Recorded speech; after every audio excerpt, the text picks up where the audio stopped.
વી times news નેટવર્કમાં આપ સૌનું હાર્દિક સ્વાગત છે। તારીખ 30/10/2020ના રોજ નાની નરોલી ખાતે ઉત્તમ વસાવાના નિવાસસ્થાને સભા યોજવામાં આવી હતી, જેમાં રાજસ્થાનથી જોરાવર પારગી, માનગઢથી પ્રવીણ પારગી, મહુવાથી તરુણ પટેલ,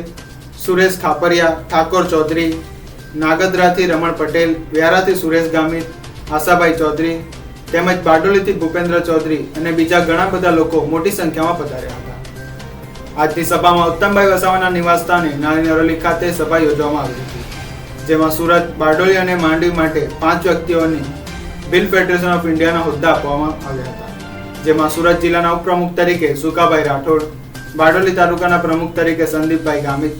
ઉપપ્રમુખ તરીકે મુકેશભાઈ રાઠોડ અને બારડોલી યુવા પ્રમુખ તરીકે જિગ્નેશભાઈ રાઠોડ તેમજ માંડવી તાલુકા છાપરા સંગઠન પ્રમુખ તરીકે અજયભાઈ વસાવાની નિમણૂક કરવામાં આવ્યા છે। આજની સભામાં આદિવાસી ભાઈ બહેનને પોતાના હક માટે લડત આપવા તેમજ તૈયારી કરીને સમાજની સેવા કરવા માટે તેમજ લડત ઉપાડવા માટે આગળ વધવાનું જણાવ્યું હતું અને બંધારણના હકો મેળવવા માટે તૈયારીમાં રહેવા માટે આ તમામ બાબતો ઉપર માહિતીગાર કરવા માટે બિલ ફેડરેશન ઓફ ઇન્ડિયાના રાષ્ટ્રીય અધ્યક્ષ ઉત્તમભાઈ વસાવા, ગુજરાત રાજ્ય મહામંત્રી મુકેશ વસાવા, સુરત જિલ્લા પ્રમુખ રમેશભાઈ રાઠોડ, ઉપપ્રમુખ અરવિંદ રાઠોડ તેમજ વલસાડ જિલ્લા પ્રમુખ નરેશભાઈ ઓજારિયા હાજર રહ્યા હતા। જેથી આજની યોજાયેલી સભાની વધુ વિગત જાણવા માટે અમારા સંવાદદાતા જોરાવર પારગી સાથે તેમજ બિલ ફેડરેશન ઓફ इंडिया राष्ट्रीय अध्यक्ष उत्तमभाई वसावा સાથે રૂબરૂ થયા હતા। मेरा नाम जोरावर पारगी, मानगढ़ धाम, आनंदपुरी जिला बांसवाड़ा, राजस्थान। मैं देश भर में आदिवासियों को जागृत करने के लिए सुप्रीम कोर्ट का जजमेंट, समता जजमेंट, संविधान क्या बोलता है, हक और अधिकार क्या बोलता है, जिसमें हमारी संस्कृति क्या है, हमारे रूढ़ी प्रथा क्या है और ज़मीन के बारे में क्या अधिकार है, किसने दिलाया, क्यों दिलाया और कब दिलाया, इसके बारे में पूरे देश के अंदर मैं घूम घूम के प्रचार करता हूँ और इसके बारे में साहित्य भी बेचता हूँ। जैसे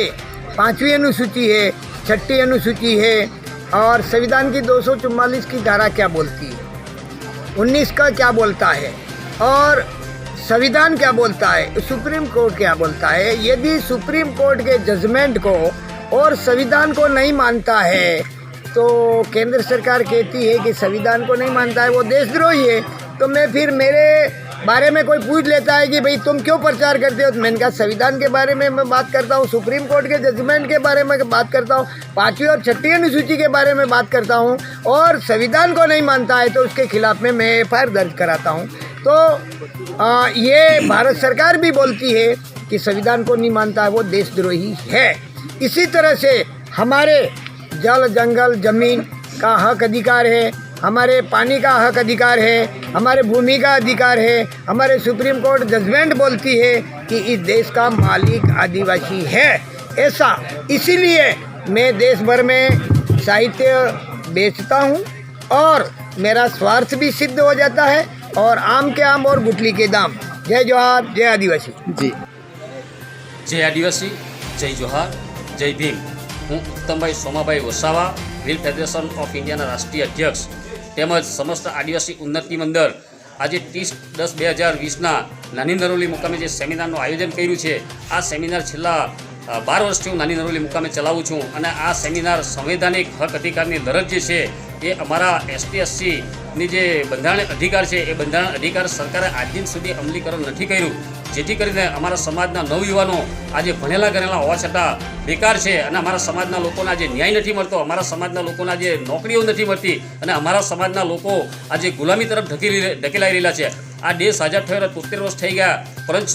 પરંતુ આ કાયદામાં એટલી મોટી જોગવાઈ હોવા છતાં પણ આજે અમારો સમાજ ગુલામી તરફ ઢકેલાઈ રહેલો છે, આજે કાળી મજૂરી કરે છે। એનું મુખ્ય કારણ જોવા જાય તો આ દેશમાં બની બેઠેલા જે નેતા છે એ આદિવાસીના વિરોધમાં કામ કરે છે, આદિવાસી સમાજના વિરોધમાં જઈને કામ કરે છે। સંવિધાનમાં જે અનુસૂચિ 5 છે લાગુ નથી કરતા, અનુસૂચિ 6 એ લાગુ નથી કરતા, પૈસા એક્ટ સંપૂર્ણપણે લાગુ નથી કરતા, જેના કારણે આજે અમારો આદિવાસી સમાજ આજે બેકારી અને ભૂખમરામાં અને લોકોની કાળી ગુલામી કરે છે। જેથી કરીને અમારા આદિવાસી સમાજને યુવાનોને અમે આહવાન કરીએ છીએ કે આવી જનજાગૃતિની જ્યાં મિટિંગ હોય, સંવૈધાનિક જનજાગૃતિની મિટિંગ હોય, એવી મિટિંગોમાં મોટી સંખ્યામાં અમારા સમાજના આગેવાનો આવે અને યુવાનો પણ આવે અને કાયદો વ્યવસ્થા શું છે સમજે, જાણે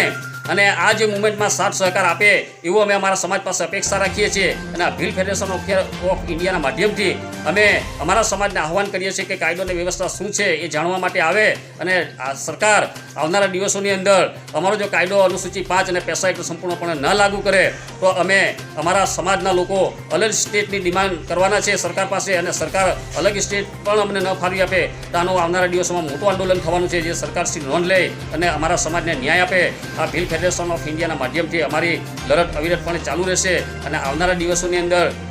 મોટી સંખ્યામાં અમે લોકો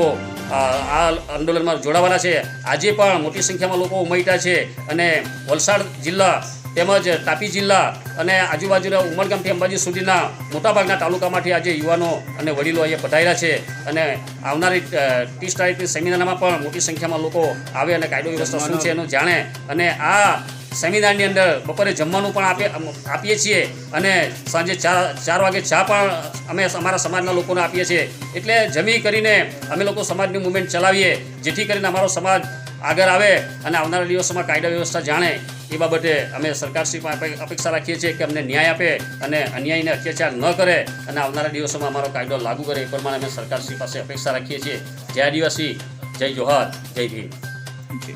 આ સાથે જોતા રહો ટીવી ટાઈમ્સ ન્યૂઝ નેટવર્ક. ધન્યવાદ.